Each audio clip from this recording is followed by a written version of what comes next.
If you're seeking inspiration to address contemporary challenges, then look no further. Our next guest is an artist and muralist who transforms walls into powerful messages and canvases into a platform for change. Here to share how her work resonates with the pulse of our times, we have artist and muralist Oliver James. Welcome to the show. Thank you for having me. Of course. So start off by telling us a little bit about yourself and how your journey into the world of art and activism began.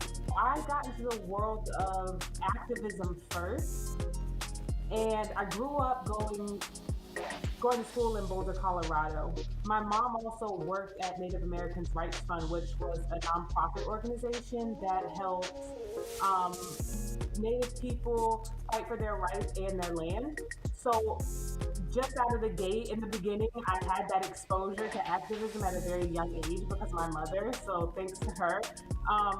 But then, yeah, being in school, I was never really paying attention to what was going on, but I loved art.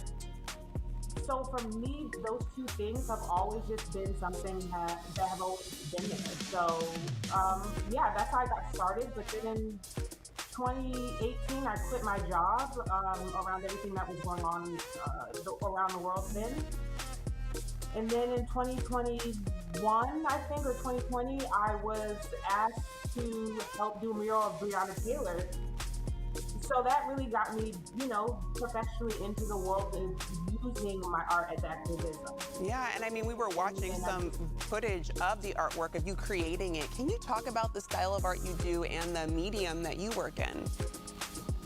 Yeah, it's just mostly activism, but I would say a lot of influence comes from street art.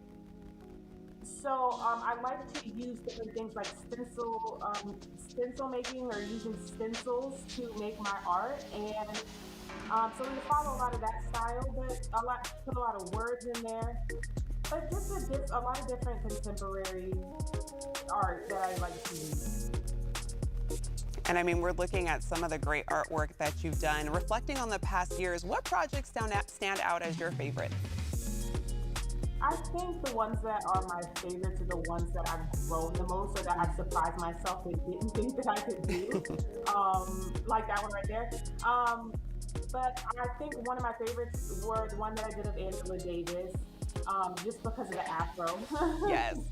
I like being able to challenge myself and do that with spray paint. So that was great. And then I think one I did that's titled Black Boy Joy was very important, and one that's coming up in the same vein, it's called Alpha, and it's for a solo exhibit show that I have. But just those ones that showing Black people in a different light, and showing how powerful and loving and caring we can be is something that's very important. Yeah, we're looking again just at your amazing artwork, and you really do feel the Black Boy Joy, like you mentioned. You feel that light. What are you currently working on?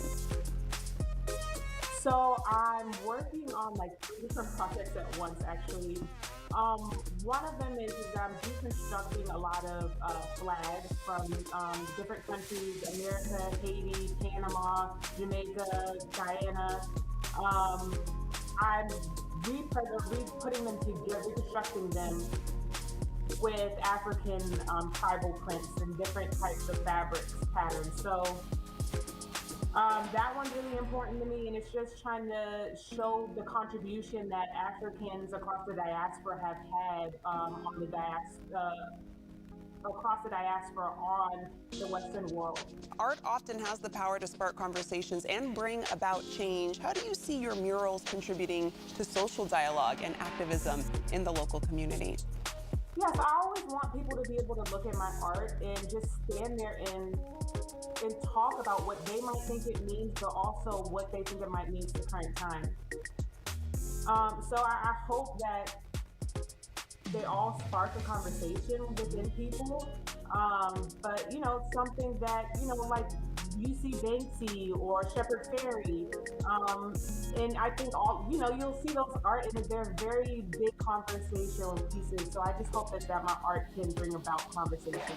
Oh, well, I think it definitely does. Thank you so much for telling us about your artwork and for being an activist in everything that you do. If you're interested in the artist Oliver James' work, visit theartistoliverjames.com.